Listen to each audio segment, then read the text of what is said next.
Hello, everyone, and welcome to another episode of Learn with Jason. Today on the show, we are going to be doing one of my favorite things, which is trying to solve a complicated problem with CSS. And to do it, we're bringing on one of the legends of CSS, Chris Coyier.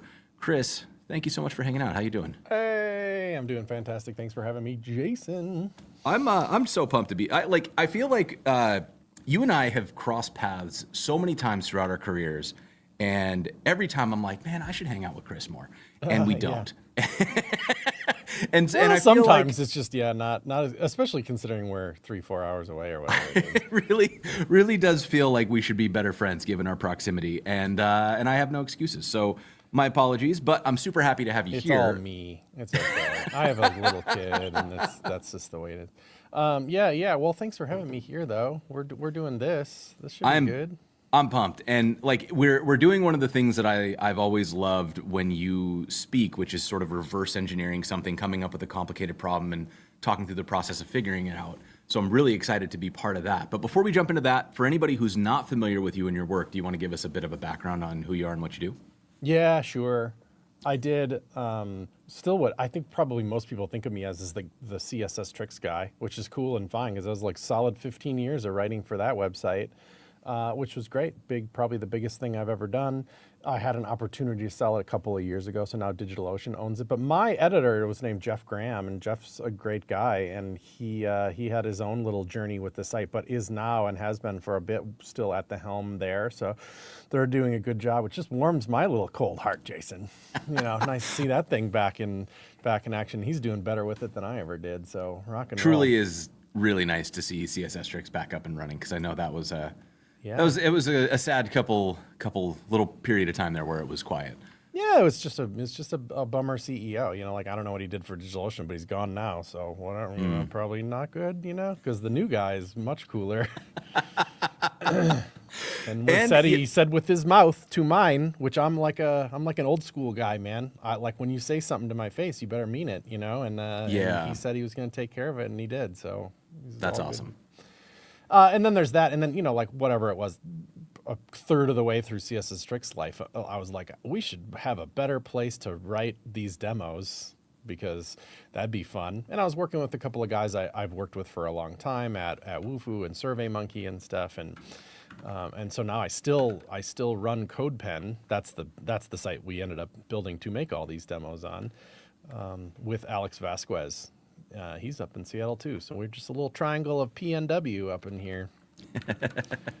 So CodePen became a much bigger thing than even CSS Tricks was. We got a whole staff of full timers on CodePen, so CodePen is a little bigger enterprise. It's like a code editor in the browser. I suppose super fans of this show, you've used it a couple times probably during the show here and there.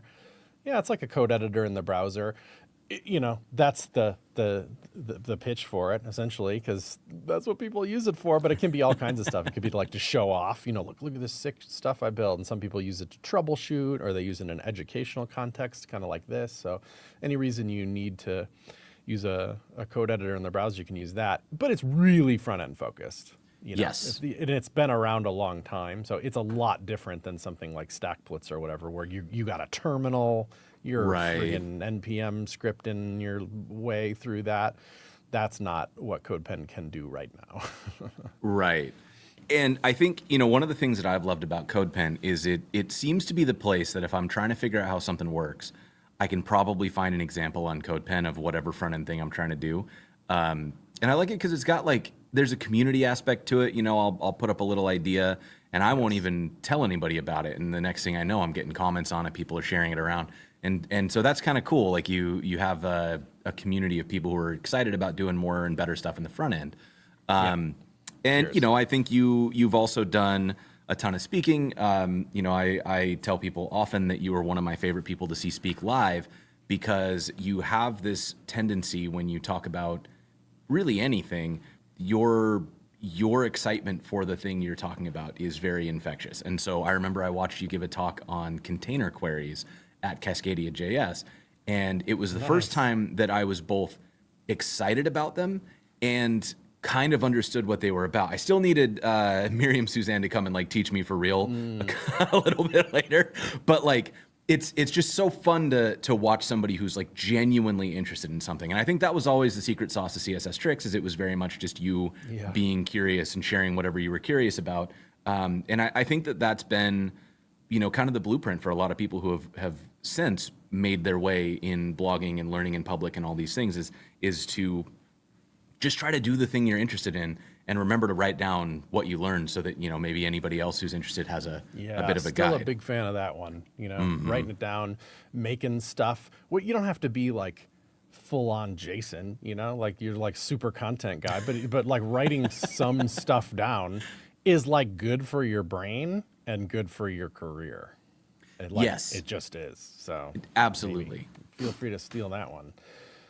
Please do. Yeah.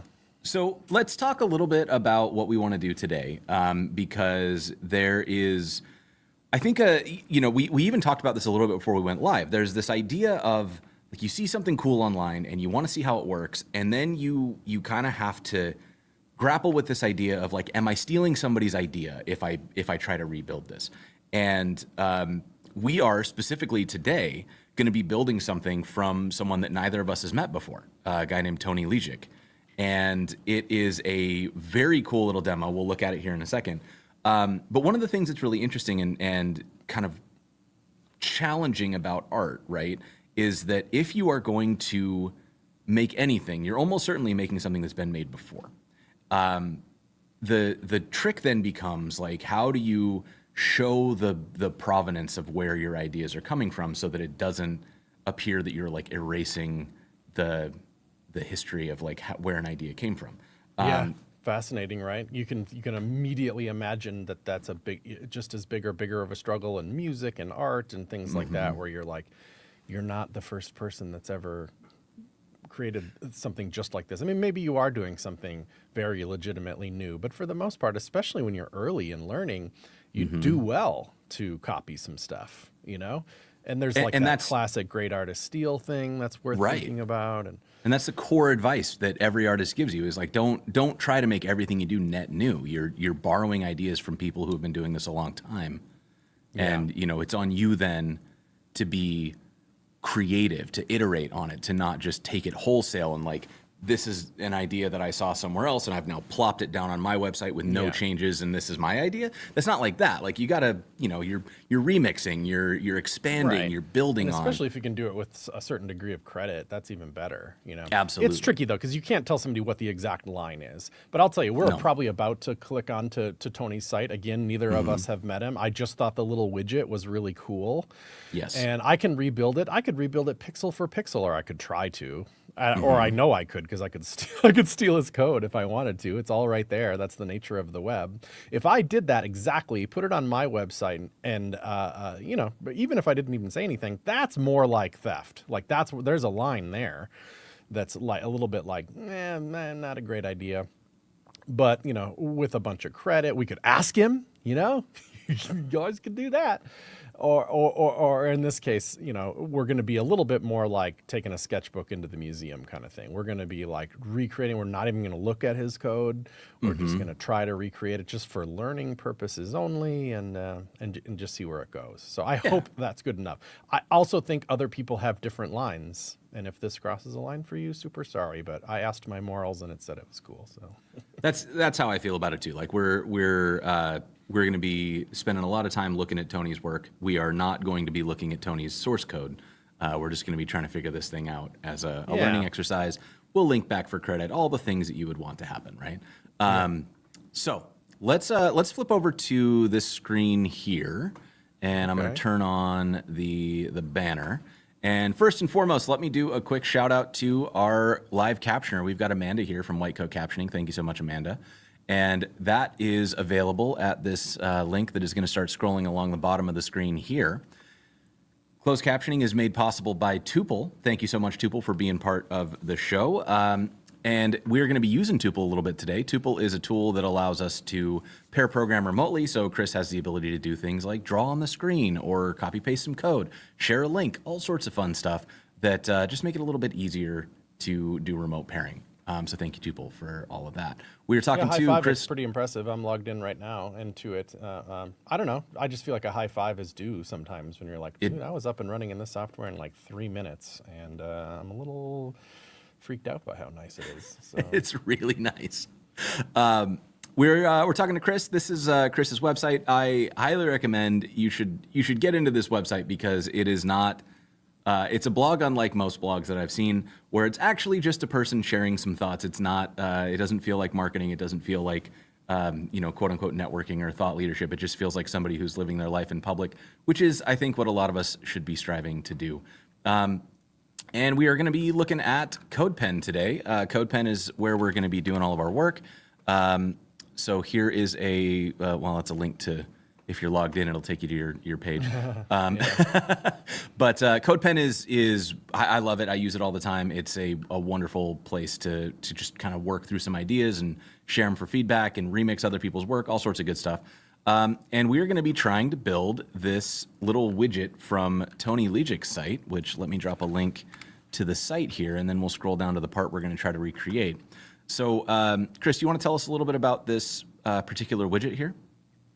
yeah, sure. I mean, I can't even remember how I came across it. I'm sure it was just social media or something. I think Toni redesigned his site at some point. Who knows? Maybe it was a long time ago at this point. I can't remember the exact dates, but I was just clicking around it because I, of course, love the internet and people's experiments and websites and stuff. And I was like, look at this thing. First of all, it's striking just to look at. Look at that little stack of photos is fun. That's the kind of thing that you see on CodePen. You know, people experimenting with that kind of thing. And like, oh, that's a great little idea. But of course, you're attracted to it for a number of reasons because look, it says 1 out of 7. So clearly it's has some kind of interactivity. There's some pagination. So what happens when you click it, you might as well just do it.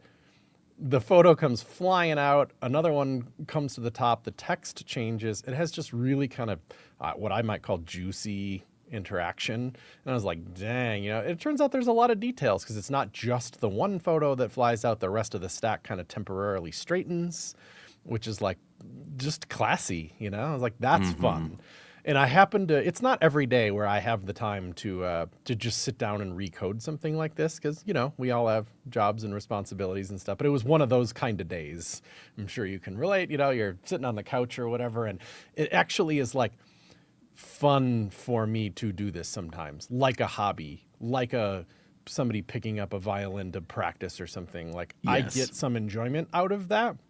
It happens to be sort of related to my career too, so I just feel lucky in that way that these things that I get enjoyment out of sometimes have direct effect. Although I'll tell you CodePen doesn't need a photo widget. There's no ticket saying that that's needed, but it's still practice. It's practice in crafting HTML, CSS, and JavaScript. And then, of course, it was just, it's decent. I make content, too, sometimes. I write and blog and whatever. I'm like, maybe it'll turn into something. Maybe it won't. That day, I wasn't particularly concerned about that. But look at us now. We're making Here we content. So pretty cool. And then I was also thinking about web components too, because they've just been on the mind lately. Perhaps you saw the React 19 release has better interactivity for them, and they were kind of the last of the major frameworks to support them. I think a little more head turning these days. And this is the kind of thing where I just immediately think web components because it starts with this base HTML that I think we can imagine as being a number of different ways, but just like it doesn't have to be interactive, this content. If JavaScript didn't load on this page, you can imagine a fallback of sorts. Yeah, it'd kind of turn into a list or something. Yeah. Sure.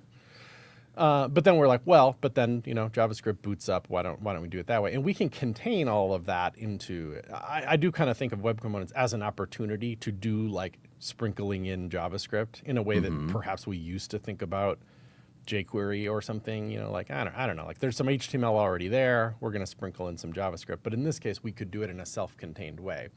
It might have other benefits too. Maybe Toni has a contact page and he wants, I don't know, that's a bad example. But what if you wanted 3 of these on your website too?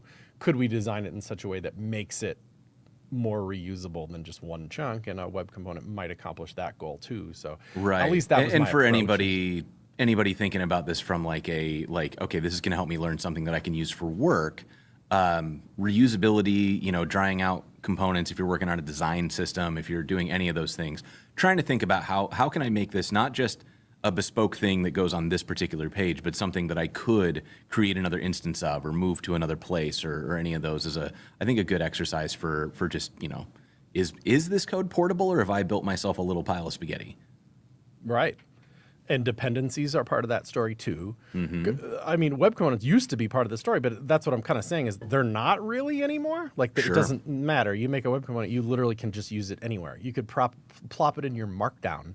You could put it in your React component or your Vue component or your Svelte component, or just use it in HTML or whatever. Like there's no limitation to where a web component can go, especially then if it's all kind of contained. You like jack the JavaScript in there and whatever. You load up a script, use the component, rock and roll.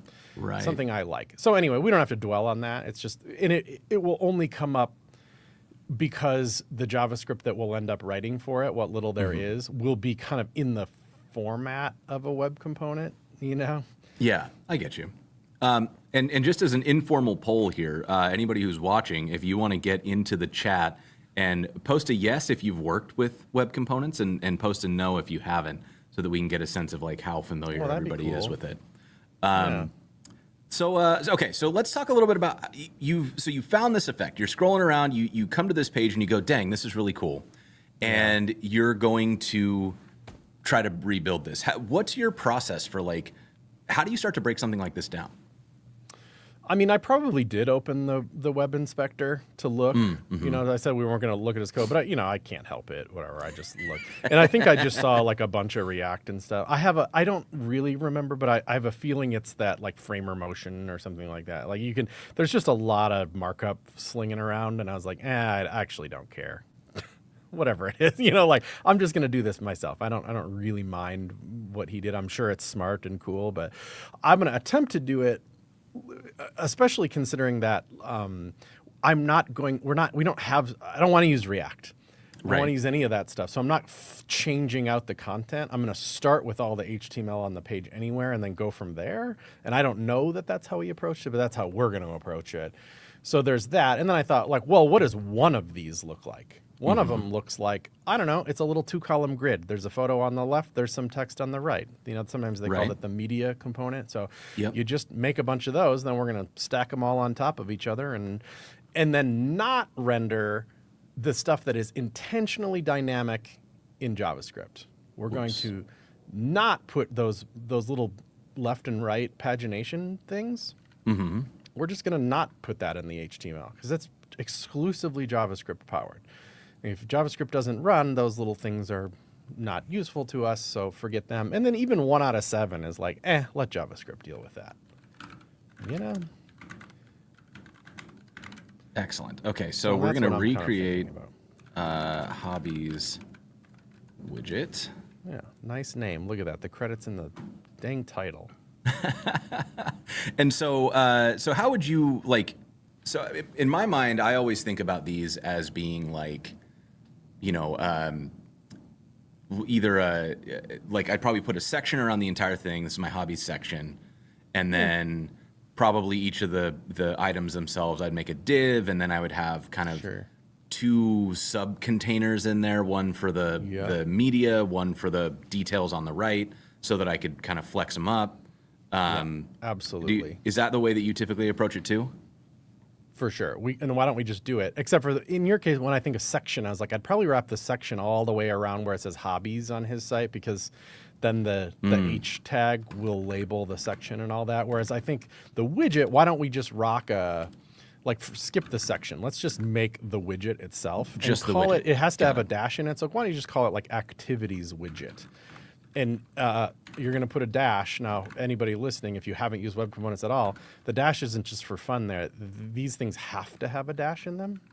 Because that's how you guarantee that it doesn't clash with a semantic HTML component. It's just a prerequisite of web components. They just have to. It's almost like a namespace without a namespace or something. So there's that. Now that's just a wrapper. It's behaving like a section for us. And I don't think we need any more wrappers. I think we can just why don't you just call it an activity, like div class activity or something. Okay. And we're intentionally doing this in HTML and not JavaScript. We could be rendering we could be rendering all this out in JavaScript, because another approach would be like, I don't know, pass it some JSON data and render it that way or something. Like there's lots of approaches, but I like this way because it's saying JavaScript doesn't need to run. You're going to get content anyway. Like if Toni puts one of these in a blog post, then people get the content in the RSS feed in a way you wouldn't otherwise. So now we need 2 containers inside of that. Maybe just call it like text, your class equals image or something, and class equals do we text. Oh, we do have Emmet. Okay. That'll make us faster here. Dot text tab. We'll get you there. Cool. Now, part of me thought like, hey, why use a div wrapper around the image? Because it's like it's just an IMG. There's no other content over there. But I feel so much safer using a div. I feel like every time I don't, I get caught because like you can't put pseudo classes on images, and you can't like there's always some little thing that gets me whenever I don't wrap my images. Yeah, the one that got me here when I was playing with it last time is that images have intrinsic sizing. Like they care about their width and height and aspect ratio and stuff in a way that a div doesn't.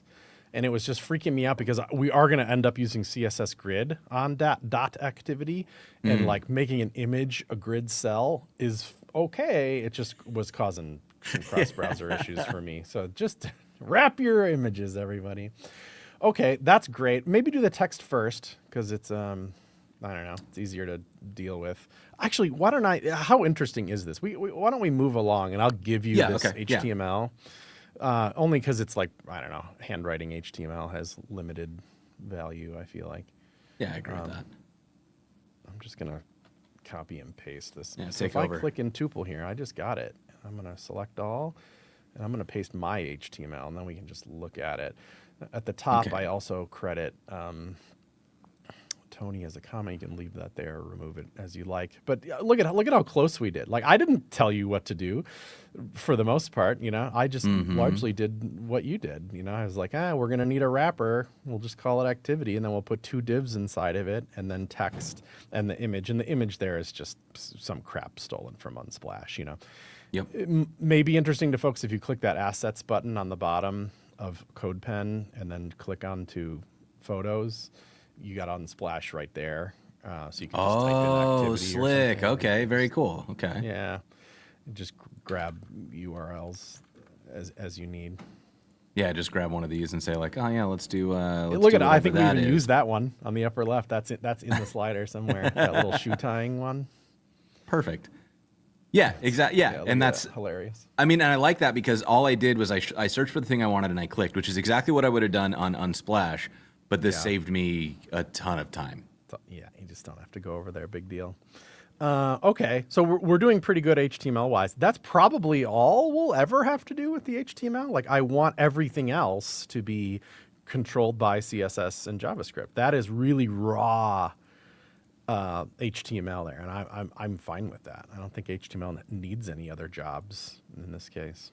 Yeah, I think this is pretty. And I like it because now, like, again, as you were saying, this is what you would see if everything else is disabled. And this is good. Like, this is clear semantic HTML. Totally. It makes sense if you used it on as some content. other website, it would pick up the fonts and crap that is already there. Right. Like, we're not trying to impose any particular styles just yet. Mm-hmm.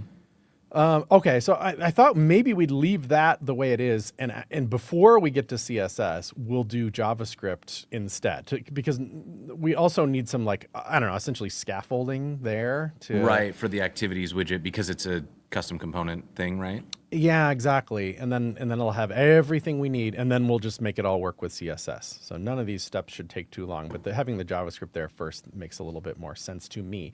Now, what I think we'll do is use lit element. Have you seen lit or heard of lit? I'm aware of it, but I haven't used it. Okay, cool. What's a good way to do it then? Like, if somebody, like, as far as learning is concerned, maybe just Google it quick or something, or lit element. Lit element. Lit element is the kind of name of the project, and I think there'll be probably some boilerplate. Yeah, hit get started. I don't know if they have a CodePen or anything, but they'll probably have some copy and pasty kind of code that you can see. Look, we're going to import it. Probably just that first line. I don't think we need decorators, and Yeah, that should do for now. If you drop that into CodePen, it's going to remind you to replace the imports, and it's going to Does this work if I just click this? It works. It's going to say use a Oh CDN instead of lit. yeah. Yeah, rock and roll. That's okay. a, So that's now a we have great lit feature. element available. Yeah. Okay, so yeah, we got it lit mostly element. works. There's some limitations to what you can pull off a CDN. Okay, so then there's a little bit of a special syntax for lit. Maybe we'll just hand type it. All web components use the class syntax of JavaScript. So class, and then call it activities widget, maybe capital case or something. Activities widget, sure. Extends lit element, the thing that you just imported. So now you got a class. And the class has this isn't that different than writing a web component from scratch. It's just lit has a few extra things it can do. But like any class, it'll have a constructor, The constructor doesn't need to do anything. It can just call super. It's construct or. Oh, you actually, no, man, it's been so long since I've written a class and Yeah, every no, you time nailed I it do though. this, I forget how they work. That's the constructor. That's just going to make this kind of work without through the widget, which is kind of good. Now there's a really nice one that I like to talk about called connected callback. Starts with a lowercase c and then capital call. That's the one it's kind of like DOM ready back in jQuery days or something. That's like, okay, when this thing shows up, run this code. And meaning when this shows up in the DOM, like an activities widget will it'll be like execute this little bit of code however that thing shows up. It could get slapped on the page at any point through other JavaScript or whatever, and this instance of this component will execute this code. Awfully handy, I think.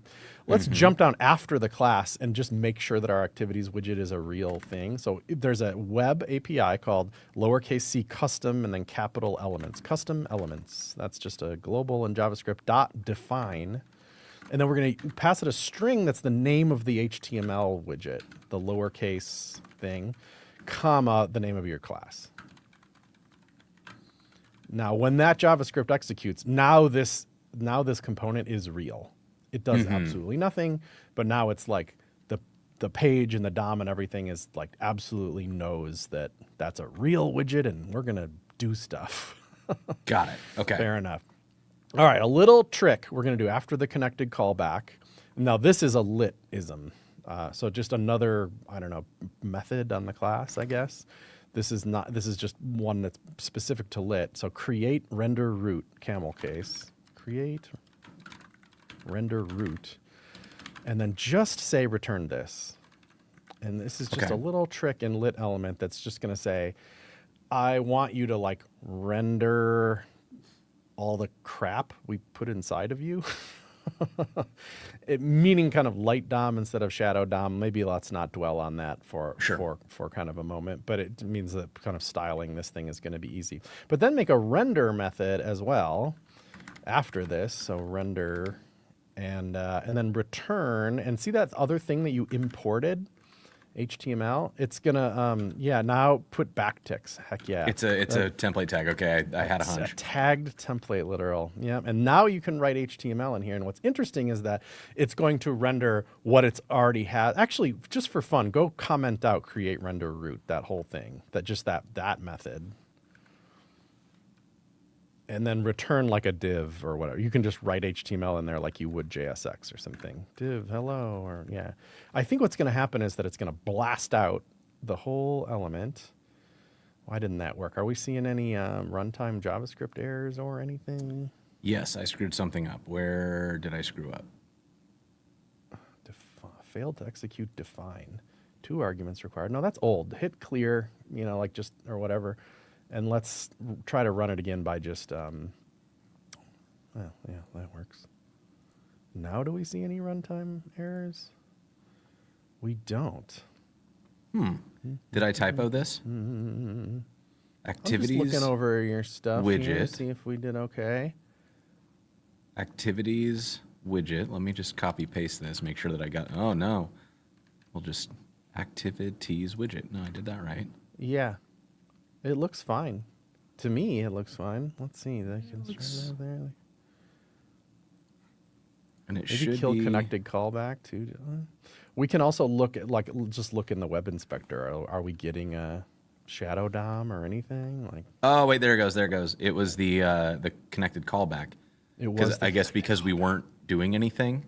I think you need to call a super in there too. Uncomment it and write super.connected callback. Super.connected callback. Sorry, I don't know all the details. I think that might be a little bit of a litism as well. There you go. There it is. Okay. All right. So you see how it wiped out our content entirely? Yeah. A little weird, but it's because lit element is shadow DOM by default. And again, shadow DOM is a whole thing. It's very important. It's interesting to think about, but we're intentionally keeping this light down. We want the content that's in the HTML. So that create render root where it returns all the crap from the HTML, that's what we want. So now you're going to see it, but scroll to the bottom after it renders now. You're also going to see, scroll all the way to the bottom. Yeah, you're also going to see hi. So we kind of get best of both worlds here, in my opinion. We can dynamically generate some HTML here, and we get the content from the HTML. And we're going to need some dynamic content. I want that, for example, that 1 out of 7 over on Tony's site. I want that to be JavaScript rendered. Right. We want the 1 out of 7. We want the previous next, because if JavaScript isn't working, we don't want to render that. Yeah, totally. So that's the idea there. Let's give ourselves that HTML so that we know how to work with it. So make like a div and call it like class activities -count or something. Oh yeah, I don't think you're going to get not in here. Okay, so class. What did you want to call it? Activities count? -count or something. And then just close it. But now we have to think. Okay, we're going to need some variables to work with in here. And variables, you can do whatever you want, but it's nice in something like lit element that's going to handle DOM updates when you change variables. We want that behavior. Lit gives us that. That's one of the reasons we are reaching for lit here at all, is because we get cool stuff like that. So within that activities count, use the, how in template literals you get the like $ curly bracket thing to use a variable. Just put like $ curly bracket this dot, because we still have to pull it off the class, and then call it like activities, active activity, let's call it. Yeah, sure. That doesn't exist yet. And then put a slash. Yeah, sure. And then put like this dot count or something, because then it's like, how many slides are there? Now those variables don't exist yet. So if you scroll to the bottom, you're not going to see crap. You'll probably see a dash. Right? There's our slash. Yeah, there's the slash.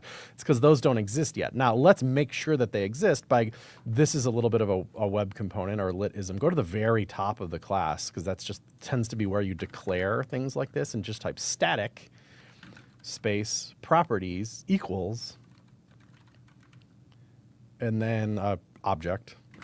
And inside the object we need active activity. And this is a little bit weird. Now you call it's also an object, because this is where we're just saying that these exist is all. Oh, and it's a little TypeScripty, so you have to say type equals capital number. It's like you'd have to declare a type in lit for whatever reason.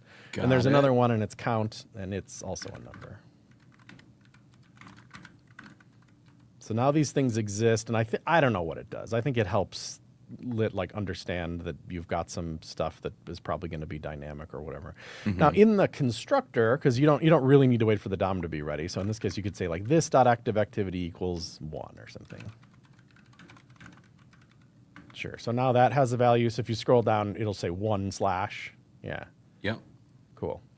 And then we can't count stuff in the constructor, because the constructor is going to run before the DOM is ready, So yeah, you're in the connected callback. Now, how are we going to figure this out? Well, check it out. This is like, in the HTML, the element with a dash, activities widget. That's what this is. And it's like a standard callback. DOM thing. Yeah. Yeah. So you can just I can do let's see, this dot count equals this dot query selector all. And then, I don't know, activity. What did we call it? We called it activity. Activity, maybe? Activity. Oops. Activity, I guess, dot length. I think that give works. You that number. So now it'll probably say 4, because I think that's how much HTML I gave you. Yes, yeah, look at that. 4, 1, 2, 3, 4. Sick, right? So now we have some dynamic stuff going on. let's just make sure it's dynamic. Let's just keep making a little bit more HTML. So the dynamic, let's make those buttons real quick. So after your div that you've already created and at the bottom, make like a nav tag or something or whatever, you know. And then put within it buttons. We're going to use properly semantic and accessible button elements. And just put like a, I don't know, a left arrow and a right arrow, you know, make 2 of them. Yeah, I like that technique. I would put, you know, I'd put as a attribute on the button, put like aria label equals previous or something, just because then it's an arrow, but it says, you know, or like move to previous slide. Or this is it's an opportunity to be cool to someone instead of it just being like left arrow. Okay, so That then we got feels good. these. Yeah, and so. And, you know, not only do we get like some dynamically updating buttons to, or, you know, some variables. Now let's like make a click handler on those buttons, which changes those variables just to see lit element actually doing something useful.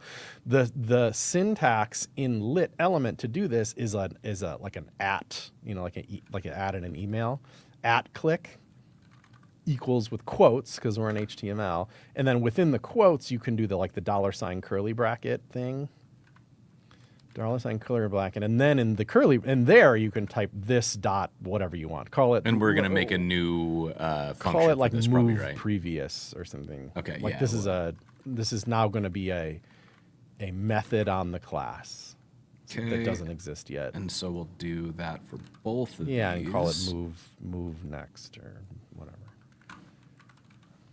Move next.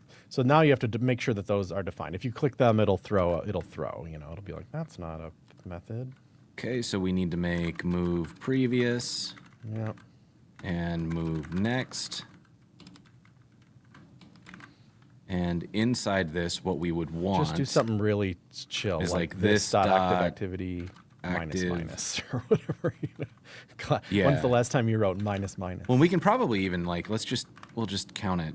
This dot active activity. Fun. Look at you. Right? Or is it minus? Does that come before? You know what? We're just gonna do this because I don't actually know how that works. Plus, it like mutates it right on there, which is. So we're gonna do one of these, and then we'll set this to a min, and we'll make it this dot count. And that way, we should not be able to go lower than 1. Oh shit. Something's wrong. But is it though? This dot active activity. Let's see. Let's clear. Let's try it again. We're gonna go down here. Yeah, sorry to make you scroll out of the bottom. Does the console probably doesn't even need to be all that big? Can you drag? Oh, maybe not at this screen size. Yeah, let me maybe split these up because this or is you know, just split the tabs. separate the tabs, and that way right now we'll need that that way more we when we do the CSS work. I think probably. All right, now if you open the console, you can see both. Yeah, that's fun. All right, and so we'll bump this up, make it a little bigger. Yeah, maybe something hasn't re-rendered right. That's my fault. I have everything like zoomed in and weird. So, okay. So look at us. We did it. Maybe do like a, I don't know, console.log some crap in the. Yeah, let's see. This is professional troubleshooting, everybody. Move next should. Help.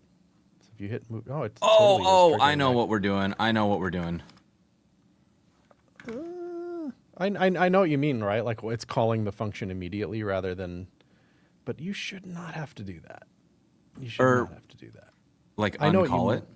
Oh, just don't put the parens. Just okay. You know what I mean? Yeah. Okay. That's gonna totally work. This is gonna work. This is the one. That killed me as a beginner. I distinctly There we remember go. that. Look at it go. Yeah, look at you. It can't go higher. Maybe if we feel we can get to saucy, 0. we'll make though. it We need to loop make that later. You know, like when Ooh, it gets to yeah. 1 and you go backwards, it'll go to 4. But we that's don't have to nice. worry about that now. We're doing okay. Okay. So Bye, right console. now, whoops. Now we're in business. We have the ability to navigate forwards and backwards. Yeah, we do. But let's just do one more method because I think it will be satisfying, and we'll call it something like, I don't know, like make active or something. We need a function that's going to put a class on whichever activity is the one that's like should be at the top, you know? Got it. And make active will take an index, I guess. It's going to take like 1 through 4, and it will make that particular activity the active one. So we're going to use a class of active. How are we going to apply that? Well, you know, usually I think of removing it first. So we're going to need a reference to all the activities. I'd probably put that in the connected callback. We just need a variable that is all the activities. So make like this dot activities be the actual query selector all that you have already written, and then make this dot count this dot activities dot length. You know, so now we have both of the things that we need. Okay, we got that. Do I need to put this up here? Yeah, you probably have to do it in the right order there. Yeah, to make JavaScript happy. Oh, do you need to do that? It doesn't need to be dynamic, so I don't think you need it because it's like it's never going to change. So okay. It doesn't really need to be a static property. Okay, so let's make sure that just that one change worked. That change worked, and so now we have. Rendering. So now we have this dot all activities, and you could just like loop over them all real quick, like this dot all activities dot for each. What did I call it? Did I call it all activities? I called it or activities or something. This dot activities. That's fine. Okay, for each. So if you do a for each on it, then the first argument is going to be an activity, I guess, or element. Like the element. Sure, and then element dot class list dot remove. I know this class doesn't even exist yet, but I think it's good practice to like remove the class before you add it. Mm-hmm. And then the one that we pass in, we're going to call active on it, which is going to be. We need the index. Yeah, you already have the index. So it's this dot activities, and then in square brackets, just use the index. And it would be index. Yeah, no, that's right. Yeah, okay, yeah. Okay. You could probably do it after the for each. Because our index is going to be off by 1 because we're. Yeah, it probably will because the DOM will be 0 indexed or whatever. Okay, so L dot activity or no, it's not L. I don't think. Just you're done with the for each. I think. I'm done. I'm done with the for each. This dot activities at square brackets index or at. There you go. Let's do this. Fancy. Wait, what am I doing? I plus index. 1. Index plus 1 probably. The variable that came in with but the this is going to do it for each one, so we need to do it for the active one. It's not going to do it for each one because you're just going to. We haven't even called this function yet. We're going to. Oh, because we're for this index. Oh yeah, yep. You are correct. I was thinking. It's probably index 1. We'll see though. Leave it there. If it's off by 1, we'll fix it. Add active. Okay. So in this case, you might actually even want to like have the real.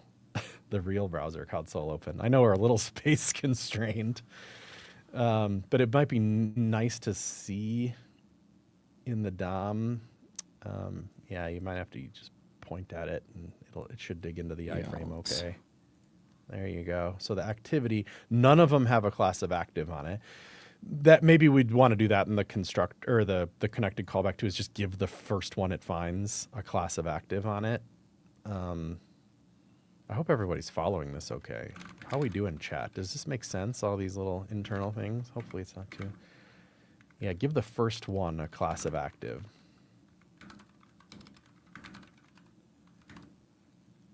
All right, yeah, people are following. That ran. Oh, good. So this one should be active, and it is not. Activities at 0? Why not? Plus you got a red too, so that means there's probably a runtime error. This .activities.at is not. Why not? I don't know if you can use at. I don't know what at is. Oh, is it going to make me at do... -1 I know is like, give me the last one. Yeah, just use square brackets. That'll get it. Did it not rerun? Move. That works. Oh, there it is. Okay, so I know what the problem is because at is an array method, and the query selector like doesn't give you an array. Yeah, so we'd have to convert it. Anyway, like this is some fine. Array stuff works still anyway. I don't know where the line is between node list and I'm sure array, it's one but of it those things exists. that it's got such a good reason for why it would do things the way that it does them, and also Surely, I bet it's an amazing reason. So that other that you wrote will probably break too. Then. Oh, good question. Yeah, good point. Good point. Okay, let me fix that. Oh, sorry about the rendering here. So I don't know what makes it do that. I'll look into that. oh wait, not like that. Okay. Yeah, and that's the one that like might have troubles with the +1 or -1, you know, because you don't want to zero index the numbers that people see because that's just nerdy and stupid. So that we probably will have to manipulate the index at some point. I just can't remember where is the best place to do it. Okay, how are we doing now? Don't we need to call that make active thing? Yes, we need to Yeah, and call do we make want to active do that from in each here? of those, like right after it does it, call this dot make active activity. And This dot active activity. that's going to be -1 in all cases because that will Like get we us to the just right added one index. to it, and then we're minusing one to it. It feels very Because that way, yeah, strange, it's. but whatever though. But it should now, if we did this correctly, we've got our activities here. We've got one active. As we move, oh no. Okay, so it didn't like something that I did. What didn't it like? Where's the red thing? It should scroll to it. Look in your browser console. Oh, there's so many errors. Cannot read. Properties of undefined reading 2. Oh, we're not getting our active activity. Make active. Make active activities. This activities. I don't think it's not that. Cannot read a property of undefined. I think it's saying at activities widget. Okay, so it's not liking this one. Is I that the don't know exact why. line? It's because I spelled it wrong. Hell yeah. Really nice there. Okay, let's try this one more time. Just edit that out in your own brains. We'll get Just Andrews pretend all that over didn't it. happen. This is going to be this was our first try, and look at that. It worked on the first try. Look at it. It's moving the right DOM node. Look at that. All right, let's write a little CSS to make this just slightly more satisfying. In the CSS tab, and this is light DOM, so you can just do it right from wherever the hell you want. In there, write like, I don't know, put activity widget, like without the dot. Like just select our whole. Oh, right, because it's an element. Yeah. Activity widget. It's Might be activities. Activities. Yeah, I think you're right. And then you can nest within there. So say like dot activity. There's something nice about just like nesting in a web component like that too. That's have just found put like display none, you know, just they're bye. And then inside of this put and dot active, and that's display block. So I think that would then you only ever see one of them. Right? Oh, that one's annoying because it has a tall image in it, but Oh, but you know what we can do really fast is we can dot image aspect ratio 1 or whatever, and then 1, and what is it? Object fit cover. Contain cover. And that should, and then let's make this width. Just make it small. No, inline size, because we are writing accessible code here. Yeah, I'll make it a tiny little square. I hope, right? Or yeah, now you have to say 100% there. And that should solve that problem. So now they all are the same. The same. Look at us Look at go. you. Yep. That's pretty satisfying right there, I'll That's say. super So satisfying. that's a working slider with web component style. So the only thing that's not coming along for the ride is just that little bit of CSS that you wrote. You could just copy and paste that and just drop it into the JavaScript as a, like there's a, you know how you imported lit element and you imported HTML from lit element? There's also a thing that you can import called CSS with tagged template literals, and you could drop that in with the CSS method. That way you have one chunk of JavaScript that you could like ship out to NPM or whatever, and people could install it and use it, and they would get at least this far.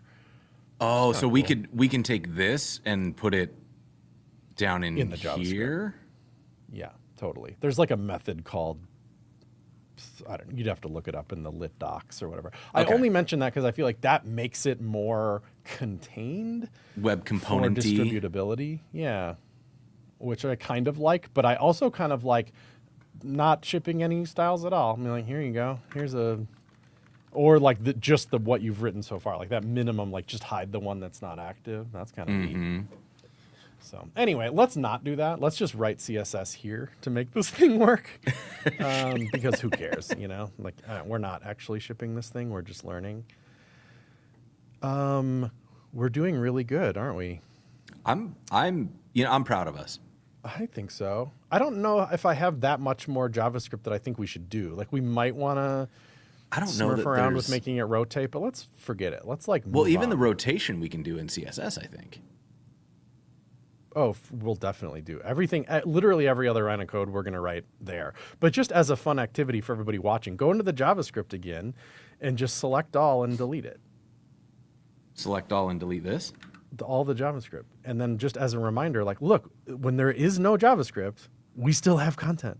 It's fine, right? There'll be a wait, do we? situation which...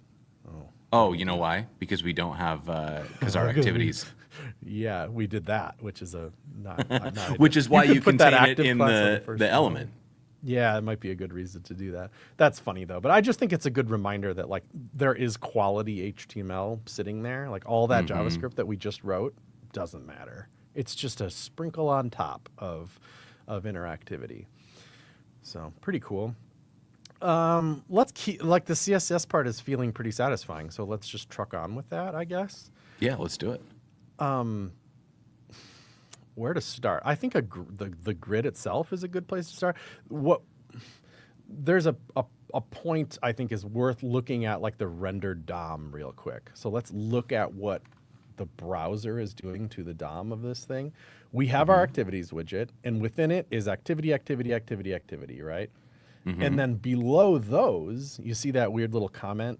It must be lit HTML being like, okay, now some other stuff. I don't know why it's doing that. It must be some way for it to do its dynamic selection of stuff or managing those properties.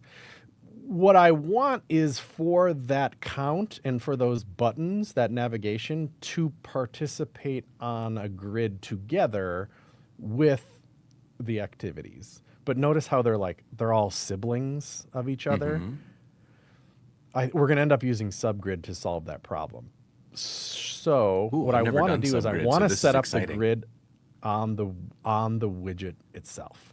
I want you to go to activities widget, and I want you to define the grid there at the very top level of the CSS. Because that's not really where we want the grid, but we want all of the stuff to have access to it. So we're just thinking ahead and be like, we're going to put the grid there. Gosh dang it. So display grid, yeah, absolutely. And then it's going to just be left and right.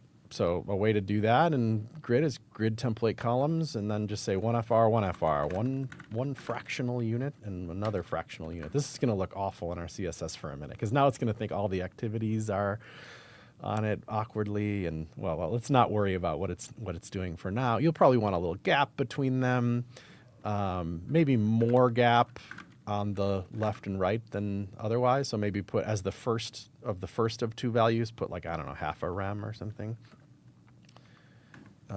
And then more left and right. So the 2 is in between, and the other ones will be up and down. But we don't have any rows yet. But we're going to need some rows, because I think rows in this case is actually interesting. If we define all the rows and the columns, then we can be really explicit about where we want crap to land on this grid. It's almost tempting to draw it out, but actually go to Toni's site real quick so we can envision the grid that he's got going on. Again, I have no idea if he actually made a grid or not. It's kind of like one big square, and then rectangle, text area, and like rectangle. You see how you naturally like circled the navigation on the bottom there? That's why I kind of want rows to work with too, because I want that 1 out of 7 to be in the first row. I want all that text to be in the middle row, and I want the navigation to be in the bottom row.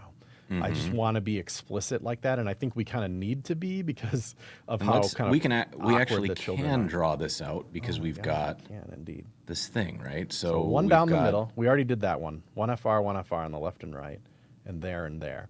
And now you can't really, you'd have to make a sub element. So it's kind of like, imagine those horizontal purple lines you write are going to cut right through the image too. We're just not going to use them. We're going to So we are going to do it this way, and then we're just going to have the image be like 3 tall. Yeah, exactly. Like you could in the old school HTML table, you could be like whatever row span. We're going to row span that baby. So that's the grid we're going to set up. So let's do the grid template rows. And I don't even care how tall they are. It literally doesn't matter. It's like be as tall as the content inside you are. So when you say grid template rows, you can just go auto, auto, auto, or you could say repeat 3 auto if you wanted to. Repeat 3, comma, auto is going to just give us 3 automatic. And now that we've defined those rows, we can be explicit about placing on the rows in a way that just feels better to me than not doing that, I guess. Now we can see our grid in the thing here, which is really nice. It's kind of like the wrong crap is landing on the grid for now. So let's do one more little trick to do this. Go right after that, after what you just wrote. Make a new selector that's just like the direct descendants. You know how you do that with the little arrow guy?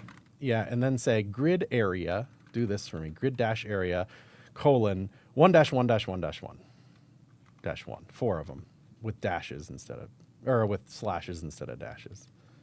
Do you need spaces on these? I don't think so.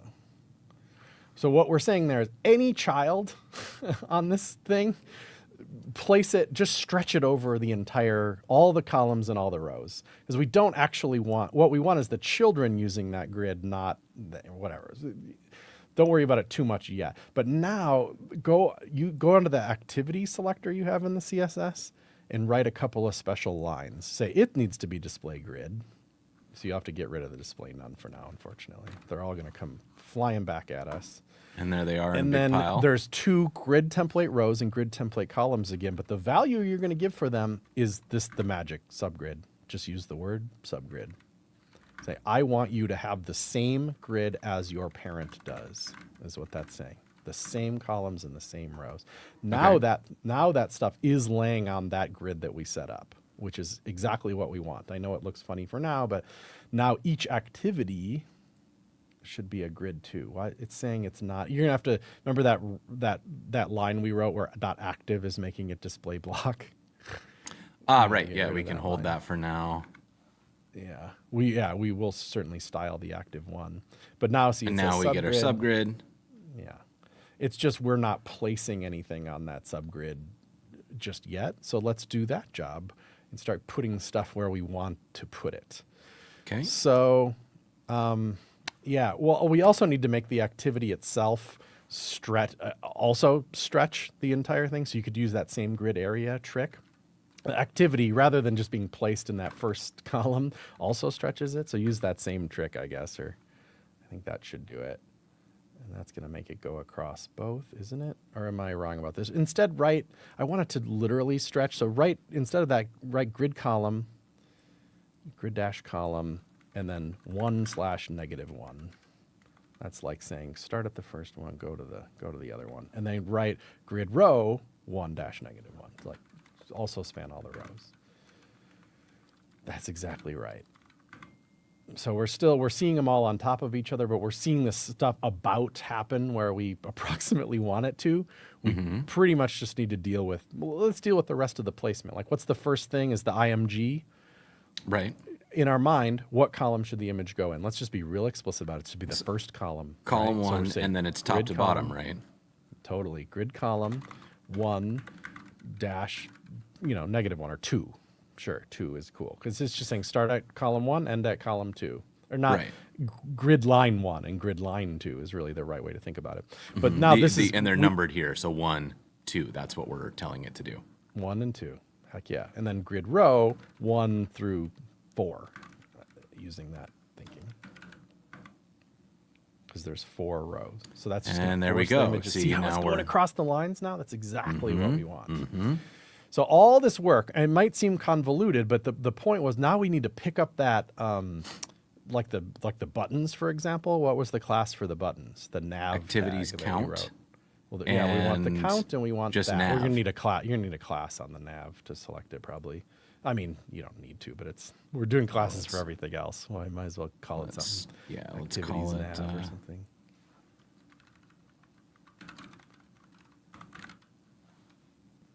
So now you can select it, and we have this opportunity to be like really specific about where to put it. It should be in column 2. So grid column is in 2/3. And grid row is in whatever, 3/4, I guess, the very bottomest one. Mm-hmm. So we should see those buttons pop down there. Hell yeah. There they go. And then we also Activities have count. It was called activities count. Yes. I think so. Yeah. Activities count. And for this one, we're what, grid column same, so 2, 3. And then Totally. grid Second column. row. This one we want 1 and 2, right? I think it's grid row. It might be 2, 3. Okay, let's look. Let's Oh, look no, at no, what we no. got. Count should be. And then we No, want yeah, the exactly. text The count's at the in top. 2, 3, right? Counts at the top, and the So- text is in the middle there, which is already doing. And then we want text, Oh, yeah, it's .txt, I guess. Yeah, .text. and we want that one to That's be the one that's in 2, 3. Ugh, why it's hard to think about. here. Second column, second row. Boom. And there we go. Now we got everything where we want it to be. We really do. I think that feels good. And Now we're seeing the text on top of each other. Of course, that's to be expected. You know, like that. They're just whatever. But a there's no- fun thing we can do that I was just thinking about, because we Yeah. do want all the images to be visible even when they're not active, right? Because if we're going to do the stack, we want them to be there, but we just don't want Yeah. the text to be active. So if we do a dot active and, or Yeah, that should be fine. not active, let's get weird. Let's get weird, everyone. Then this can be display none. Yeah, Not active. Why didn't that work? Because you should be visible. it's because I think we're nested a little too far. Nested weird. Like at not active is going to apply to anything above the activities widget, which there isn't anything. It's probably not quite the right approach. I mean, it kind of is, but I think like using the active class is a little more, maybe. Wait, if I can do this, what? Oh my God, what key is that? I got a good idea for us though, just to save my us God. a little bit. There. Just go to that Jesus text and Christ. just put opacity 0 on it. This text? Yeah, just get rid of all the text. And then, Oh, see, and you're then you're doing you already have a easy dot stuff. active. Don't nest. I think the Don't nest nesting is too deep at this point. It's hard to think about. So get rid of the not active thing. But we already have that active class up there where you've commented out display block. Yeah, now do dot text and say opacity 1 there. Oh my goodness. Yeah, sorry if it's the computer. We're asking a lot of our poor little computer.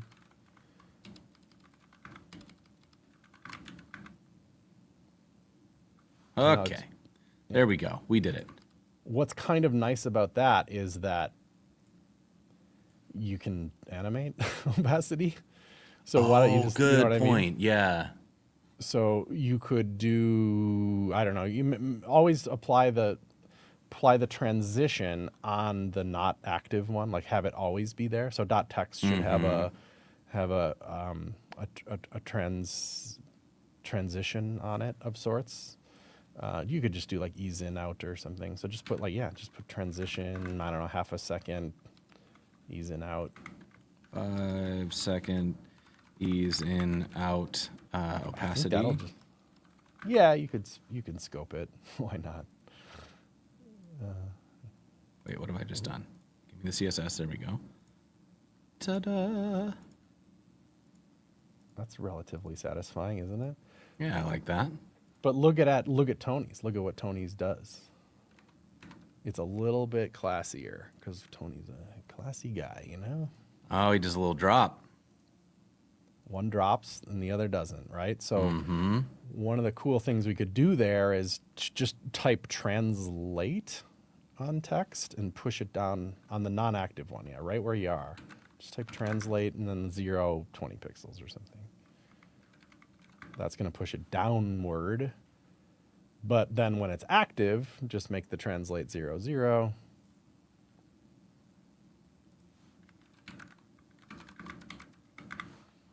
And then we'll just take that just out take so that it opacity does off of it. everything. Yeah. We're basically Toni now, aren't we? Look at us go.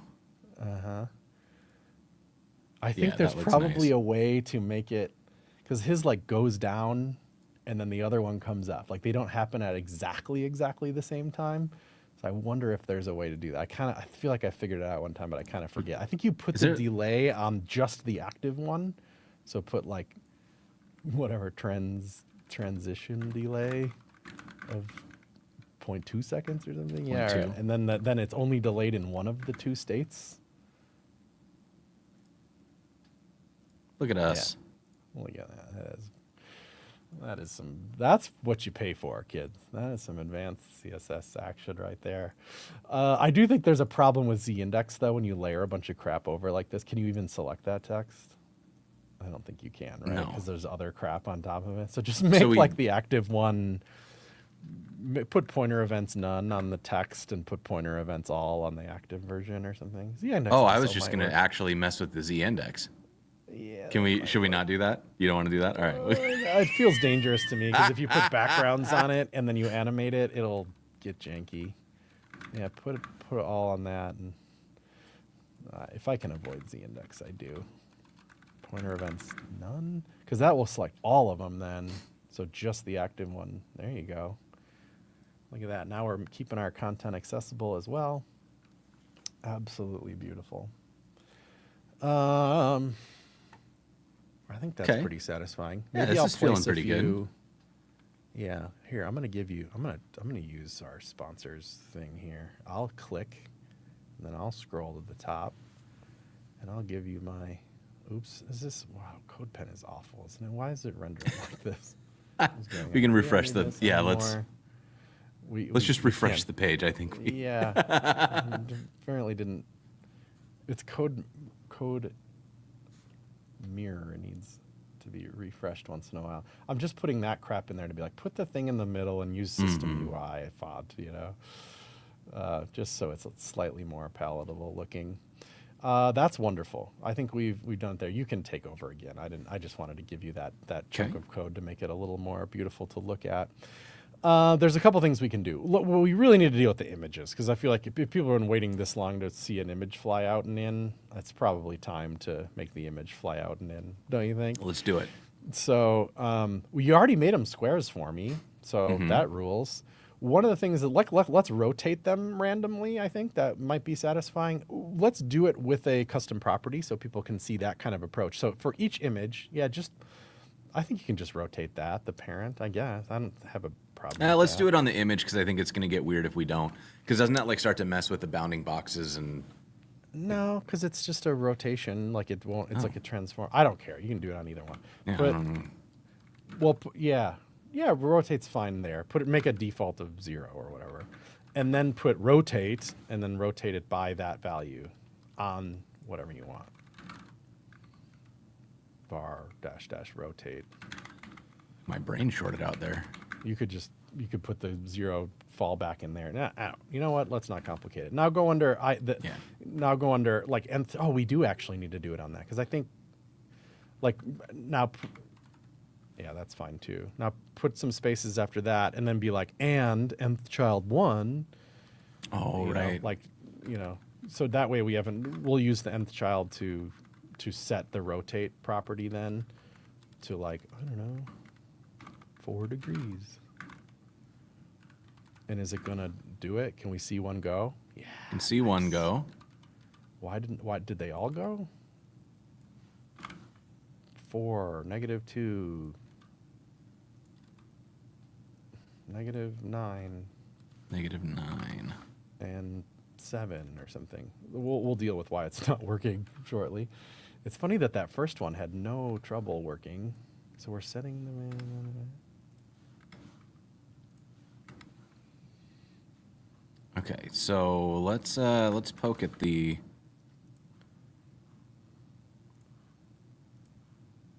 We got this one, and then down here, we've got one of these, And they're all getting it's selecting the first nth child in one all cases. because we need to it select is the activities nth child, right? Like we're you know what I yeah, mean? Grab all those that's nth what it childs is. and like move them up a level in the nesting. We're like poster children of doing too much nesting apparently. But now, yeah, that should be fine, right? No, I think you still need and on it because it's. Are we at the activity level? Why isn't that Or working? is you're resetting it on line 44? You need to Wait. I know what it is. It's we need to be on the activity itself and You then the images because delete that. I'm telling you, just delete it real quick. I'm telling you. Go to line 44. You're resetting rotate at a more specific level to 0. Just go down a few lines. See, well, on I line think 44, you're overriding what you're doing at a more specific level. Just delete line 44 and it will work. Merp. No. Yes. yeah. It's all right. Okay. I know what okay. you mean though. Like, but it should cascade in that rotate value, even though you're setting an activity. Oh, will yeah. No, I cascade down. 100%. I understand what was happening. What was confusing me was that we're setting a variable that we're then using like lower down. And I was thinking about this, which is always going to be nth child 1 because your it's way the first. totally would have worked too. You know, Okay. All right. Okay. So we're here now. We've got our stack, right? Yeah, they're all rotating, and we're doing it with a custom property, which is great. So, yeah, you want to mess with that a little bit, just make them make it look pretty like a little Tony's. bit. Yeah, like we'll Yeah, go sure. like something like a 0.25 rem, if I can type. Yeah, And throw then we like had- a white border, or like a 3-pixel white border around them, Solid white, and maybe like a little box shadow. Whoops. like box. Ooh, did I click? You click. I think I screwed you up. Put like a 5-pixel box shadow of like 20% black or whatever. How do we do that now? Yeah, what's your favorite way in CSS? Oh yeah, the zeros. That should do it. But then you have to do another. Ooh, is that it? Oh, Jason, blowing my mind with your. Is it like that? That's the little 8-digit hex code thing. Yeah. Oh. Yeah, there we go. All right, that's about I right. love it. Good job. All right, so I think we are going to ultimately have to come back to JavaScript a little bit because we're going to need to know a state, some kind of class selector that we can use in CSS when animation is happening. We just need to know that. Mm-hmm. And that should not be particularly hard to do. I think it'd probably be in that make active class. Like in the make active class in JavaScript, just set a class that's called children animating or something, just give ourselves a little selector to work with. For this one specifically? No, for the whole thing. So this.classlist.add, but do it in the make active. Make active. Yeah, that's what you just said, and I just didn't listen. No, that's okay. So it's like whenever anything is happening, yeah. And you said animating or whatever. children Be animating. specific. But then we need to remove it too, and just remove it. You can remove it right here. Just go. Well, there's the thing that's actually being animated is going to be the thing that's receiving the class. So do this dot activities at the index. You know what I mean? So this dot activities square brackets index. Now on a separate line. Oh. Sorry. So you've added it. Now we're going to be animating that one because we're about to touch it. So go dot add event listener and listen for all lowercase animation end. Is it? So I think it's no dash. Okay. Yeah, and then just do a function. You don't need any parameters, and there you can remove the class because now the animation that happened to that thing is done. Children animating or whatever. And because might we're wanna- using this format, whatever this is, the fat arrow function, that doesn't mess with this, right? So it cascades through. Oh yeah, good. Look, we're using the correct JavaScript syntax there. And you know what you should do? Add an extra object to add event listener. You ever do this where it's like a bonus object as a right? In between on line 45, I guess, in between the two, give it another object and then just say once true. So we're not like stacking these add event listeners over and over. It's just kind of a one-off thing. Oh, I had no idea you could do that. Nice. Because otherwise we're just adding it constantly. It would probably still run, but it would be a little memory leaky. Yeah. I would have ended up writing a whole cleanup function for this eventually. I had no idea that you could just do this once. Today I learned. Yeah, it was like the jQuery.1. I used to love calling that. All right, so that's that. So let's look at the real DOM and see if let's see if that children animating class is doing what it's supposed to do. Yeah, it looks like it, but it didn't get removed. It just added it only. What did we do wrong there? Let's see. Remove children animating. Activities index. I think it's maybe because we should move that stuff lower under when you add the class after that, and you want to like add the class right there and then listen for it. Here. Yes. Let's see if that does it. Sometimes the order of operations is important there. Okay, so here's our thing. Yeah. Is it this? Is it missing this not class? I'm feeling like it might be that it doesn't like it's maybe picking up. Why? This should be console.log this. Oh yeah, you want to just be real this. Why not? Right? I mean, who's old enough to remember this one? Yeah, for sure. Let's see if it's working. I somehow don't think it will, but it doesn't. I am confused why that's still not doesn't like it. Why doesn't it? it? Why don't you like the thing? Add event listener. We're listening to the correct thing. Is animation end incorrect? You could put a console.log there, but it should be picking up that animation, because that animation, whatever it's on, will cascade up to it. I feel like that should log, but it won't. Okay, so we missed something. So it's not logging. That Looking animation end is not firing is the problem. Yeah. Why wouldn't? Oh, because we're not. Are we adding an animation? You know what I think the problem is we have a transition going and not an animation. It might be transition. Oh. But is it though? We are going to use an animation. I don't even know Let's if transition end is an event. find out. Well, it's doing a thing. Oh, it's totally working now. So transition end is fine then. Where were So- you, chat, on that one? You know what I'm saying? Yeah, come on. You're supposed to save us from ourselves here. All right, so we got ourselves moving here. Yeah, well, the beauty of that is now, why we needed that children animating is because now we can have a class on that very top level, like activities widget has it on there. So like, let's make a .children animating state in the CSS as part of that. Just, wherever. Good place. Children animating. I think it's and dot, so because it's that. And because it's the same thing. Yeah. Class. And now we can mess with the rotation. Like that rotation, just make it 0. Like -- rotate 0. Will that work? Will that override it? I don't know. We might have to be more specific about where we're applying it. In this case, you might actually put .img. Yeah, just to be like. I think you're right because specificity.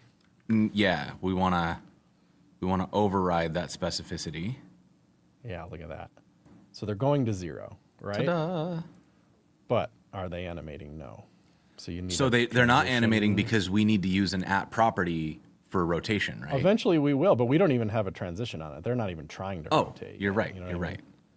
Wait. So you ruined the lead, Jason. Like, we're gonna put a transition on there. I'm and then sorry. It's still not gonna work.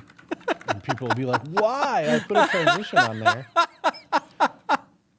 Okay, so we're gonna call this 25 seconds. We'll go. Why don't we go linear on this one, and we'll just let that sit. Sounds good. Eventually you can. Oh Wait. my God! Wait, why does that is just that? work? I literally don't know why. I thought you needed an app property for that to work. Oh my God. Do you have maybe there's like some new version of Chrome you don't need it? Maybe. Oh, that you really should need an app property for that. Because the degrees we're using that's just a string as a custom property.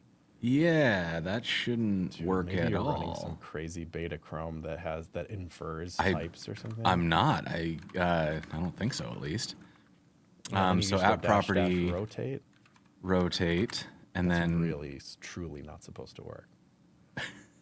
low magic for I us don't today. even remember the syntax exactly. I think let me look it up. It's syntax. This is very awkward syntax.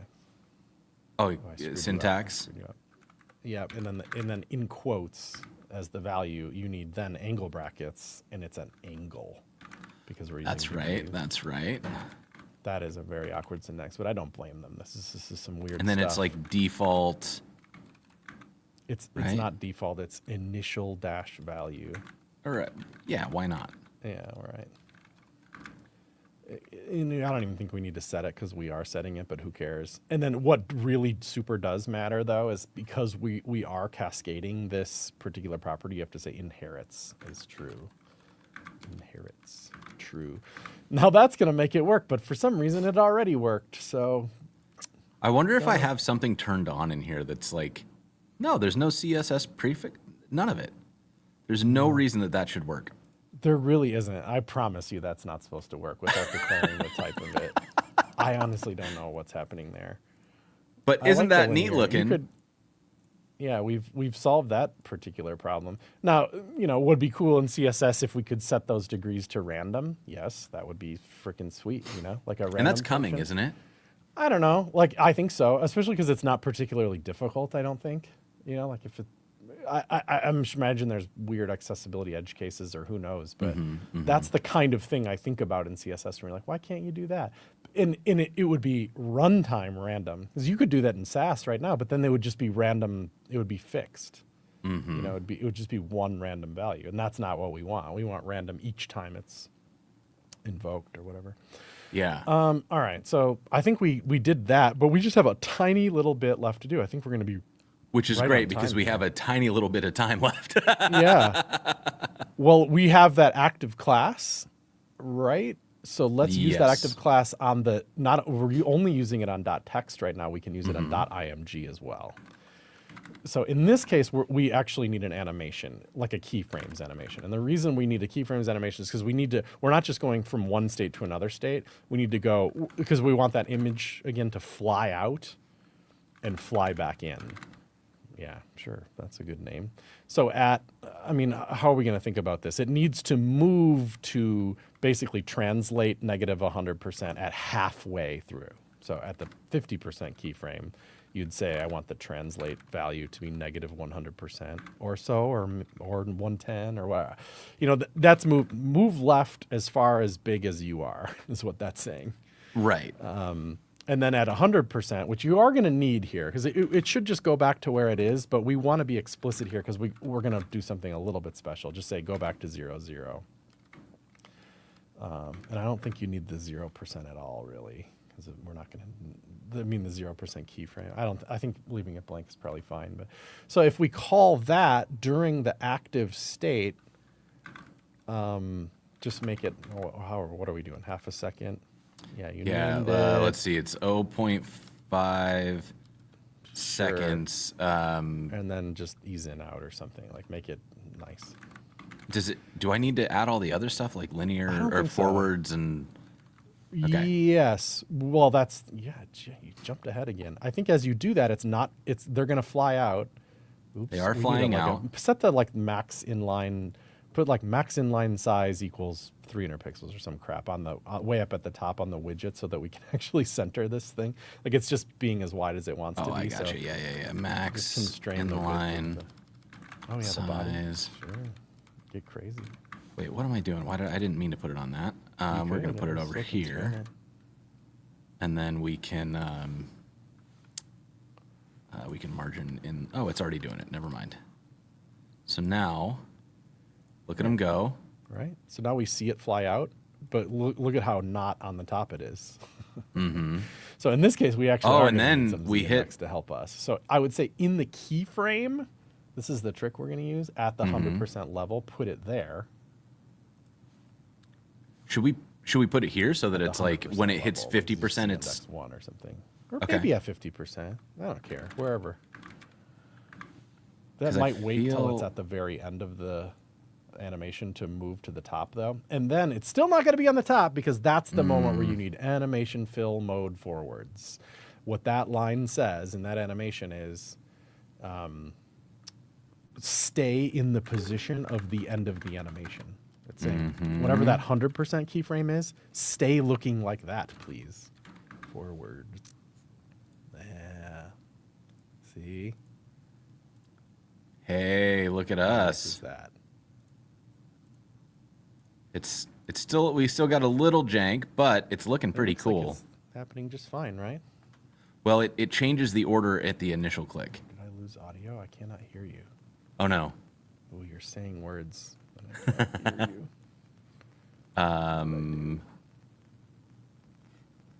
Did my, Sorry, Jason. Just a moment. I still can't hear you. let's see, can y'all hear, can the chat hear me? Am I still here? Check, check. I think they just ran out of juice. All right, checky check. All right, so chat still got me. Let's see. So, yeah, so the outstanding thing here is that we have this kind of stack order thing where we get the right thing flying out, but we're not persisting our order, which isn't the end of the world. Yeah. Everybody else can hear me and you, and I Yes. can't hear you. Why is this? Check, check. Oh no, the curse. So let's see. Yeah, so I think, and honestly, like we've got 3 minutes left, so this might be. Can I refresh StreamYard? Will that be a problem? Give me a thumbs up, and will that Go ahead. screw up the world? All right, so we're gonna see how this works. Live demo, God, for sure. Although I'm pretty satisfied with how far we got. I was truly. Oh, what just happened? Chris, can you hear us?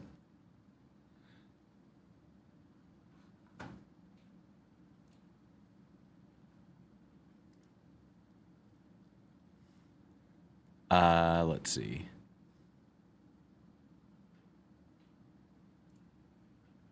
Can you hear me through Tuple? Okay, we can hear you. Well, I can hear you through Tuple. I don't know if that's getting routed into StreamYard.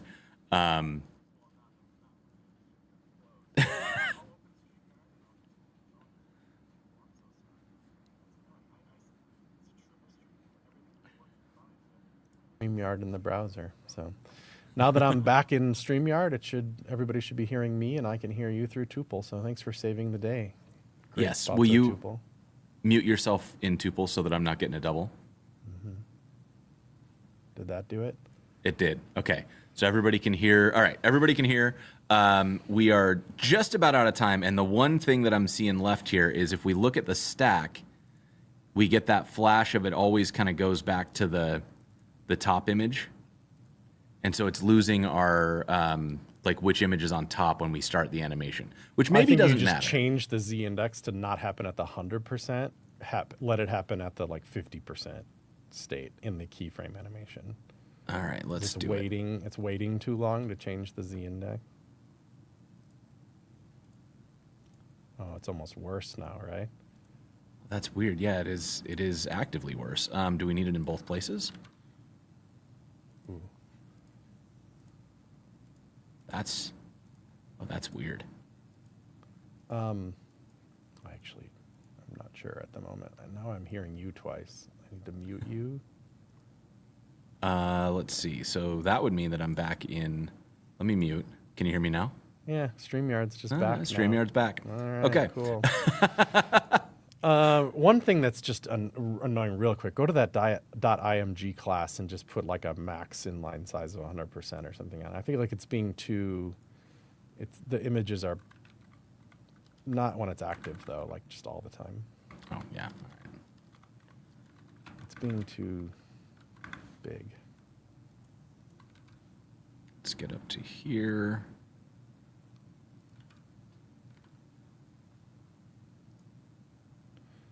Didn't do it, did it? Didn't we set it to some? Yeah, Well, we line set it to 59, that's 200. going there. Yeah. You want to get rid Just of it altogether? that. Now it'll be the size of the grid, which is better. Ah, yeah, I got you. Or wait, is that? Anyway, we I feel like we did the hard work, and now I know this stream So I is think over, but I feel like people can imagine tweaking typography and such to accommate these things. Right. The typography, and then I think the last thing is we probably need a little bit of JavaScript, which we don't have time to do, to just adjust the Z index. Probably like maybe instead of removing active altogether, we could have like a previous class, and that would give us a Z index of like 2, 1, and unset, so that we'd have like whatever the one that was. Idea. Because I think that would give us a stack, right? So right. lots of on Tony's, I think it's very much like that, and I do think he probably does it such that the DOM he plucks one off, puts it on the top, and leaves the rest of the DOM the way it is. Oh, he's like actually reordering. Yeah, and I think I saw that and was like, well, then you don't get the nice HTML that way. Like all the images then have to be siblings of each other. Right. So it's like there's just trade-offs in web development. It's just the way it is, But I do think we could solve that. I think that would be a fun exercise. You know what? If you're interested, let me share the link to this CodePen. Yeah. And anybody who wants to, go ahead and fork that and fix it. And send a message to me and Chris when you do it, because we would love to see the way that you decide to solve that problem. But this that was one would be interesting. I mean, you could put SVG icons in like he's got. You could make it dark mode, light mode compatible. You could. There's lots of stuff you could do on a widget like this. But anyway, thanks for having me. I feel like we did the hard part. So I think we did the hard part. And go out there, check out Chris's stuff. Make sure you go and give CodePen a try. Like if you haven't tried CodePen, it is a fabulous way to just practice this stuff. It's low barrier to entry.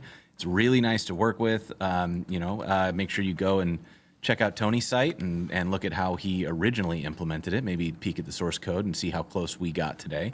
And one more shout out to our captioning. We've had Amanda here today from White Coat Captioning. Thank you, Amanda, for being here. That's made possible through the support of our sponsor, Tuple, who has made it possible for me and Chris to, in addition to all the fun pairing stuff, also just hear each other, which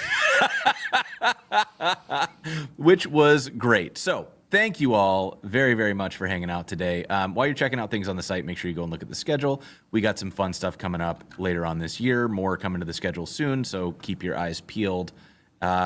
Chris, any final words for everybody before we wrap it up? I don't think so. Thanks so much for having me, and take care, everybody.